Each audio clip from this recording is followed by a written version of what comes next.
Welcome. In this mini lecture, we'll cover the first part of Chapter 4. In Section 4.1, we go over some key terms, the first of which is a theorem. A theorem is a mathematical statement that has been shown to be unequivocally true. It's something that's been proved. It's a fact. So, a theorem is a mathematical statement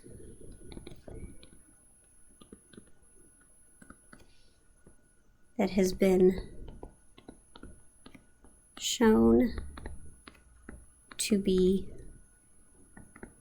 true. There's no doubt it's absolutely true. Now, a proof is written evidence that a statement is true.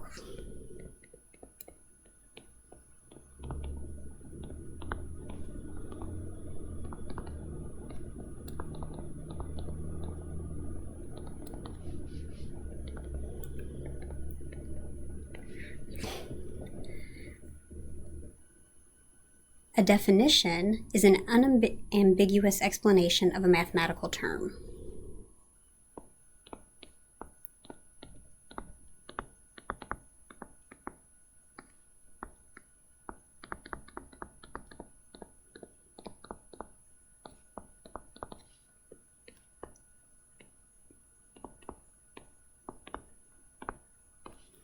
A proposition is not as important as a theorem. It's a statement that we can still prove is true, but it's not as strong as a theorem.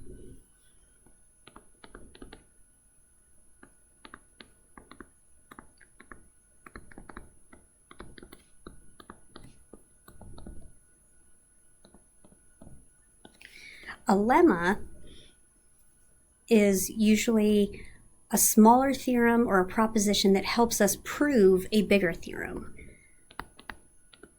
So these are helper theorems. And a corollary is a fact that follows immediately from a theorem.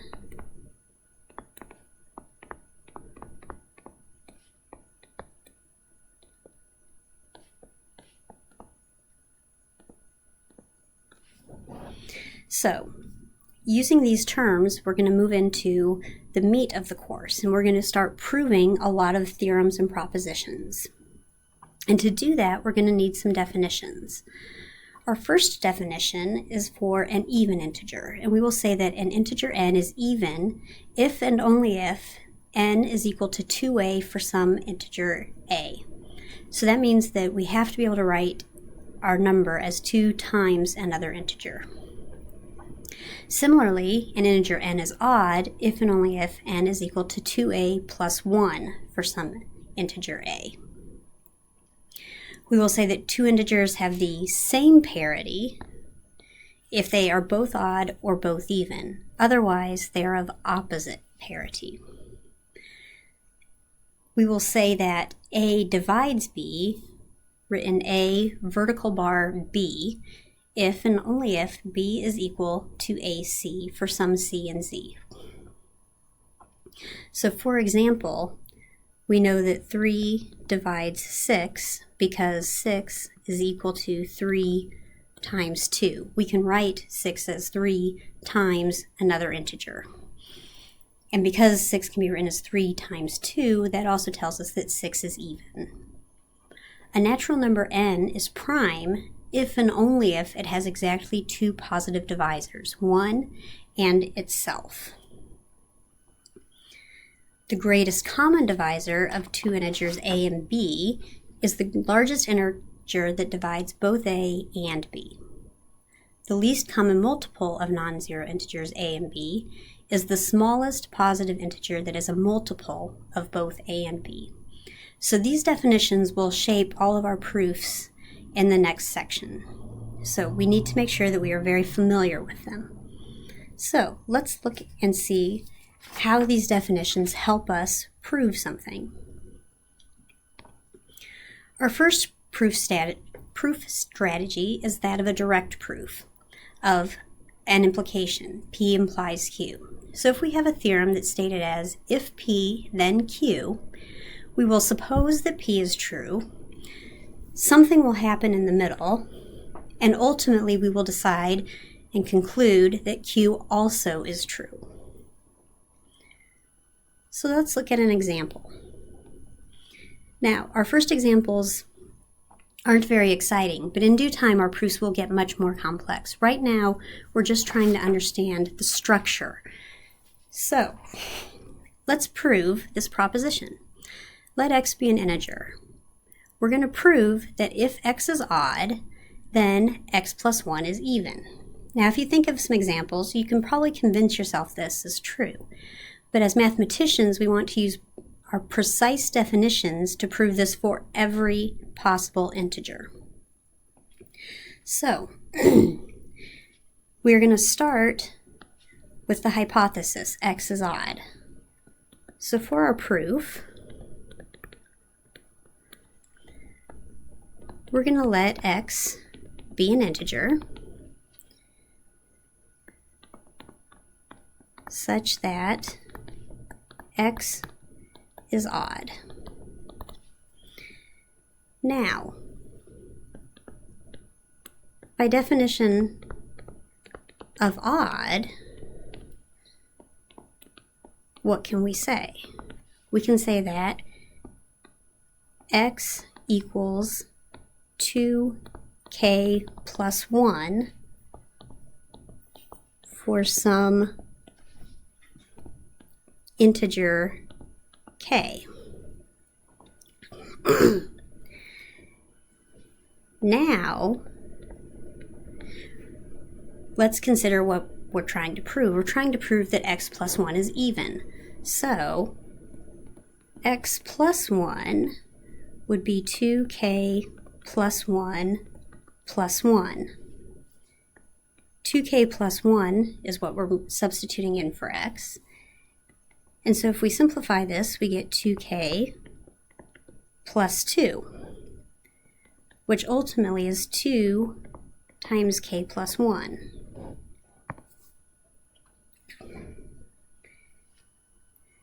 Since the integers are closed under addition, meaning if we add two integers together, we'll get another integer, we know that k plus 1 will be an integer. So we need to write something to that effect.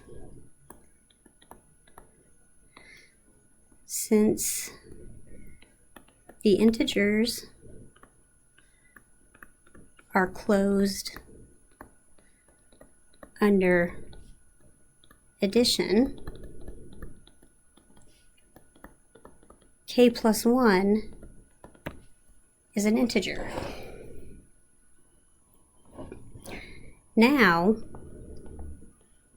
by the definition of even, which says that we have to be able to write our number as 2 times an integer, we can conclude that x plus 1 is even, because we have written x plus 1 as 2 times another integer. Hence, we've come to the conclusion that we hoped to get to, and our proof is now complete. So, we indicate that our proof is complete with a box, and we do a happy dance. Woohoo!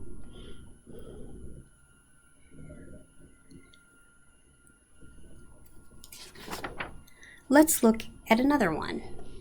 Let's consider, if x is an even integer and y is an odd integer, then x times y is even.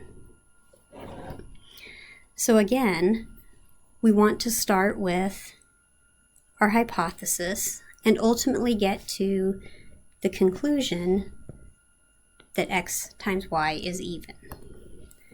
So, to begin our proof, again, let's start by defining our variables. So we'll let x and y be integers such that x is even and y is odd.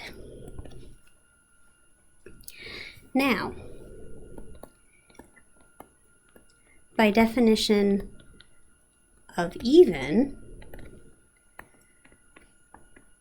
we can write x equals 2k for some integer k. Similarly, by definition of odd, we can write x equals, now you might think we want to use the same k, but we want to use a new variable. Let's say m plus 1, because this needs to be a y, because x and y are different numbers, so we can't use the same integer in expressing them as even and odd.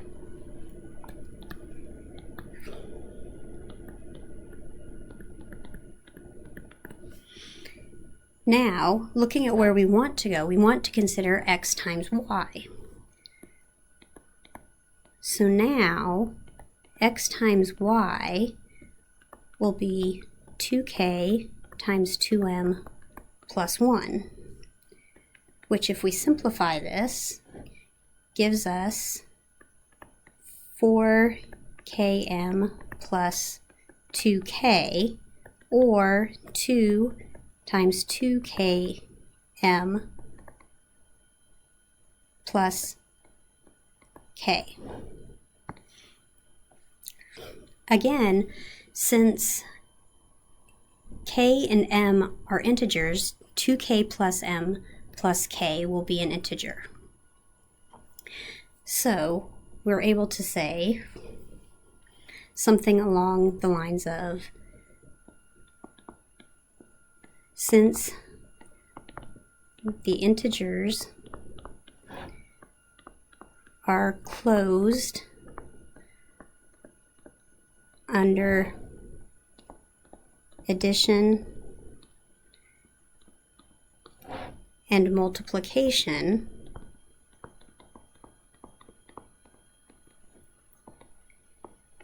two km plus k is an integer. Hence, by definition of even, xy is even. We have come to the conclusion that we were hoping to. Thus, our proof is complete. And again, we do a happy dance. That's all for now. In the next video, we'll look at a couple more examples.